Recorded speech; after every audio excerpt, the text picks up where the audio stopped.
Traditional. Okay, good. Traditional Ecuadorian. Thank you. Yeah, that's right. Ecuadorian Thank style. you. Thank you Thank very you so much. much, Tom. Bueno, creo que todos quedamos asustados después de estas charlas, pero hay una solución afuera que les espera. Muchas gracias a DOS por traernos a Tom. Siempre están colaborando con nosotros también, DOS.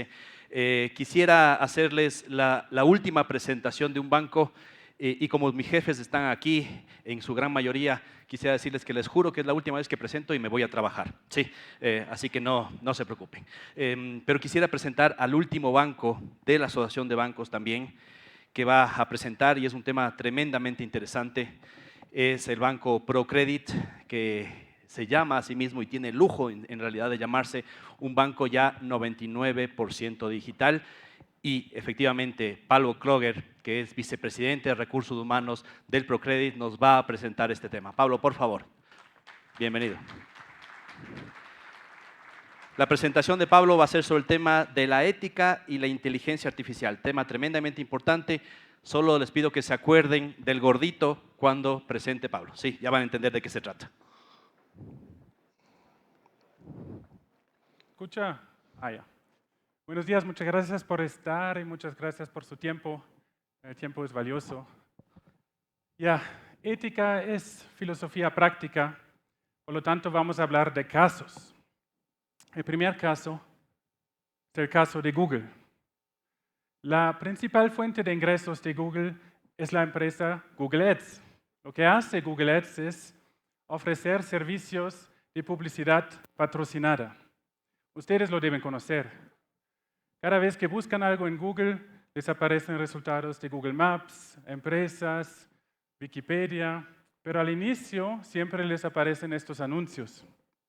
El truco de Google es que estos anuncios no se dan al azar, sino la inteligencia artificial, el algoritmo detrás, toma en cuenta quién busca, dónde busca, de qué páginas viene, cuántas veces más ha buscado, qué tipo de dispositivo están usando. La idea es realmente ofrecer al consumidor los mejores anuncios para él, porque Google solo gana dinero si ustedes le dan clic a los anuncios. Si solo lo ven, no ganan. Entonces, en el año 2014 ocurre algo interesante. Los científicos de la Universidad Carnegie Mellon en Pensilvania querían conocer un poco más acerca de este algoritmo, cómo funciona, cómo decide. Entonces lo que hicieron fue crear más de 17,000 perfiles de personas que no existen. Personas que tenían una edad, una historia, una dirección. Y de cada perfil crearon dos versiones. Una versión masculina y una versión femenina. Todo lo demás estaba igual. Lanzaron estos perfiles al Internet para que busquen trabajo en páginas de headhunting, páginas de trabajo, y después se mueven en las páginas de Google para ver qué tipo de anuncios se les iba a mostrar. Los resultados, cuando analizaron los más de 600,000 anuncios que se mostraron, fueron impresionantes, porque se podía mostrar claramente que a los perfiles supuestamente femeninos se les mostró mucho menos anuncios para cargos ejecutivos con alta remuneración. A los perfiles iguales, pero masculinos, se les ofreció mucho más trabajo en puestos altos y bien pagados. Entonces, eso es sorprendente. La tecnología no es ciega como uno lo podría pensar. ¿Qué aprendemos de este caso? Bueno, lo primero que aprendimos cuando preguntamos por qué se da esto fue que la respuesta era, no sabemos. No se sabe porque hoy día estos algoritmos son tan complejos, tan difíciles que uno no puede decir, mira, hay que ajustar esto, un tornillo allá y lo solucionamos. Eso me lleva a la primera recomendación, si quieren trabajar con inteligencia artificial, y eso es transparencia. ¿Ya? Tenemos que tratar de ofrecer soluciones y trabajar con sistemas que sean lo más transparente posible, que sepamos por qué están decidiendo lo que están decidiendo con personal muy capacitado. Pero yo creo que eso es una condición, no es una solución. Porque primero va a tener sus límites. No podemos tener tantas personas que revisan en cada momento el algoritmo, sino el valor agregado del algoritmo ya se pierde. Y además, solo nos va a ayudar a corregir cuando algo pase, pero no va a prevenir que algo ocurra como en el caso de Google. Pero hay una segunda razón por qué creo que no es suficiente, y eso es porque los bienes que hoy día se distribuyen por mecanismos de inteligencia artificial son bienes demasiado importantes. Aquí hablamos de publicidad, de oportunidad de trabajo, pero también podríamos hablar del caso de crédito. El crédito, en el caso de una empresa o una persona, puede tener un impacto muy fuerte sobre el futuro de esta empresa o esta persona. ¿Queremos realmente que una máquina decide sobre si alguien tiene el derecho o no de acceder al crédito? No sé. Otras instituciones usan el scoring, nosotros no lo hacemos.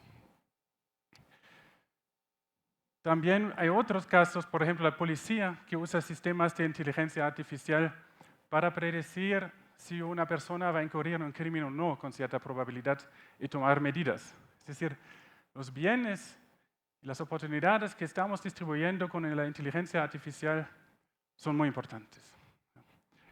Tenemos que decidir si queremos que una computadora, una máquina, decide a quién contratar en nuestras empresas o decide, por ejemplo, sobre la distribución de sangre para cirugías vitales en tiempos de escasez. ¿Podemos realmente introducir principios éticos a la inteligencia artificial? Yo tengo mis dudas, porque la discusión ética no es una discusión numérica, sino sobre principios. Quiero presentarles el segundo caso para aclarar ese punto. Este caso es antiguo, pero hoy día otra vez es muy actual por la discusión sobre los carros autónomos, cómo deberían reaccionar en caso de accidentes, qué decisión deberían tomar. Imagínense ahora ustedes que están adentro del tren. El tren se mueve con 60 kilómetros por hora. Y en algún momento ustedes realizan que los frenos no funcionan. Ustedes saben que al final de la vía recta hay 5 personas y si el tren llega allá, las 5 personas no van a sobrevivir. Se sienten obviamente desesperados, pero en este momento realizan que hay una vía alterna. El volante funciona.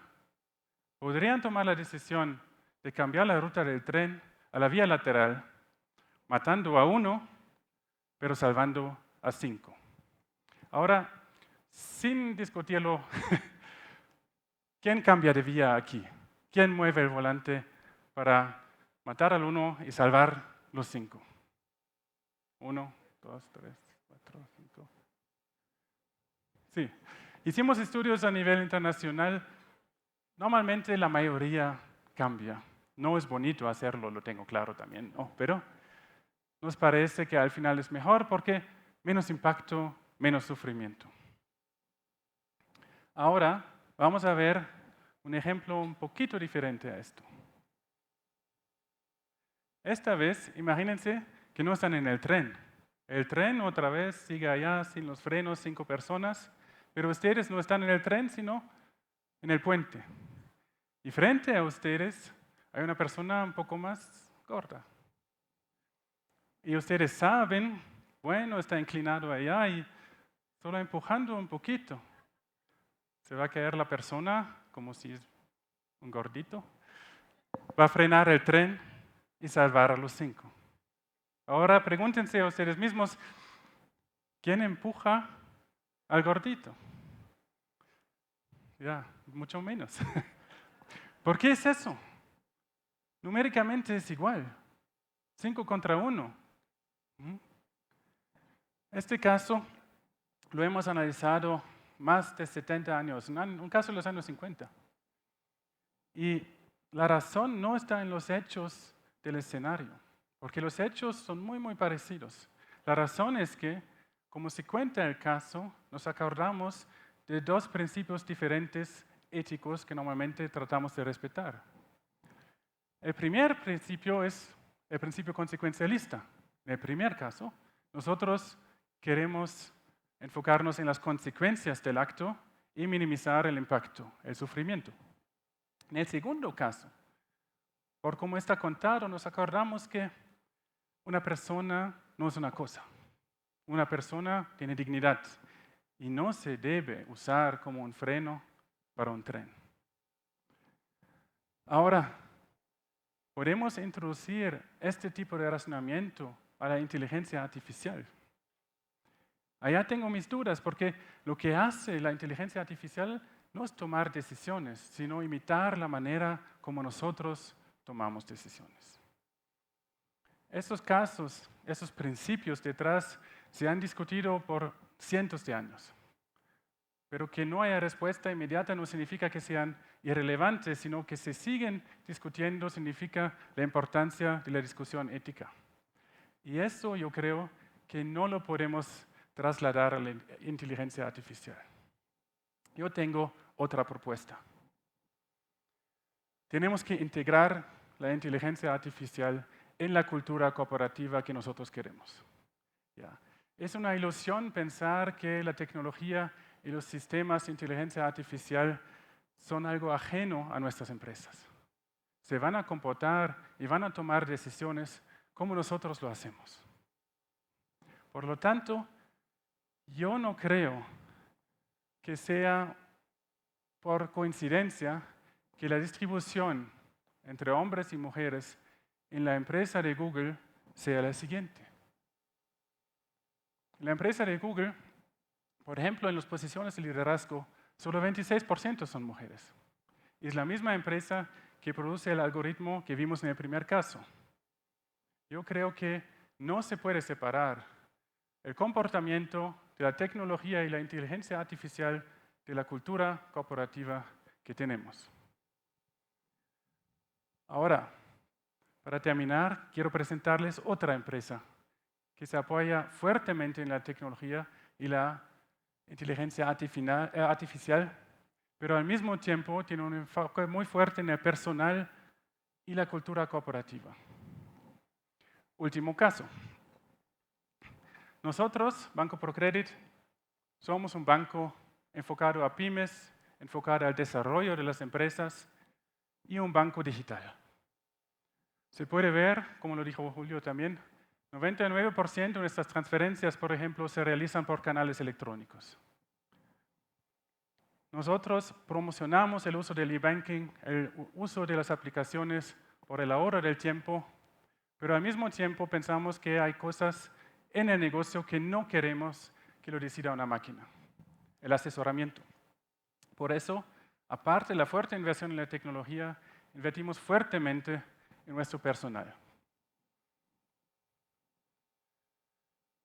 Empezamos con una selección muy cuidadosa, una inversión bastante fuerte en el desarrollo del personal y una integración en la cultura.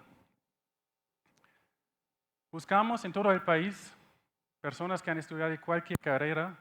Obviamente buscamos las mejores personas, pero el criterio más importante es si se pueden identificar o no con nuestros valores. Por eso, al inicio, antes que les demos un contrato, pasan una semana historia y cultura corporativa de ProCredit y una semana teoría de la ética. Vemos varios filósofos allá. Después, en el cargo, bueno, el primer paso son 6 meses, pero después en el cargo seguimos con capacitaciones técnicas, pero también generales de ProCredit. En el tercer nivel, los mejores que tenemos, les enviamos a nuestra capacitación en Alemania. Allá pasan por 14 semanas en todo el año, es muy exigente, y aprenden no solo sobre banca o riesgos o tasas, sino también sobre ciencia, la historia del universo, las discusiones éticas importantes o el cambio climático. Los mejores que vemos con potencial para manejar personal, les enviamos a nuestra academia de 3 años en Alemania, donde pasan 42 semanas, mucho más profundo, mucho más discusión. Con eso queremos asegurar la calidad del personal. Casi 30% de nuestro personal aquí en Ecuador ha pasado por la academia y seguimos capacitando. Porque nosotros estamos convencidos que el futuro de la banca no va a ser la velocidad de la transferencia. La velocidad va a ser un segundo en todos los bancos. La diferencia va a ser la calidad del personal en el asesoramiento del cliente, donde llegamos a una complejidad y una necesidad de entendimiento que la inteligencia artificial por ninguna manera va a poder imitar. Este enfoque muy fuerte en el personal, en una cultura cooperativa bien fuerte, nos ha llevado a un resultado que sí, como encargado de recursos humanos, me hace un poco orgulloso. Y quiero presentarles la distribución entre hombres y mujeres en nuestro banco. Entonces, no solo llegamos a un 60% en total, sino algo que es muy atípico en los cargos de los mandos medios, en los cargos de la gerencia. Nosotros tenemos un equivalente, un porcentaje más alto de colegas que son mujeres. Al final, ya se está acabando el tiempo, quiero decirles muchas gracias, pero sobre todo, invierten en tecnología artificial. Apóyense, es el futuro, no hay otra manera, el futuro ya está. Nos vamos a digitalizar todos, mucho más. Pero si lo hacen, no se olviden, invierten al mismo tiempo en la inteligencia humana. Muchas gracias.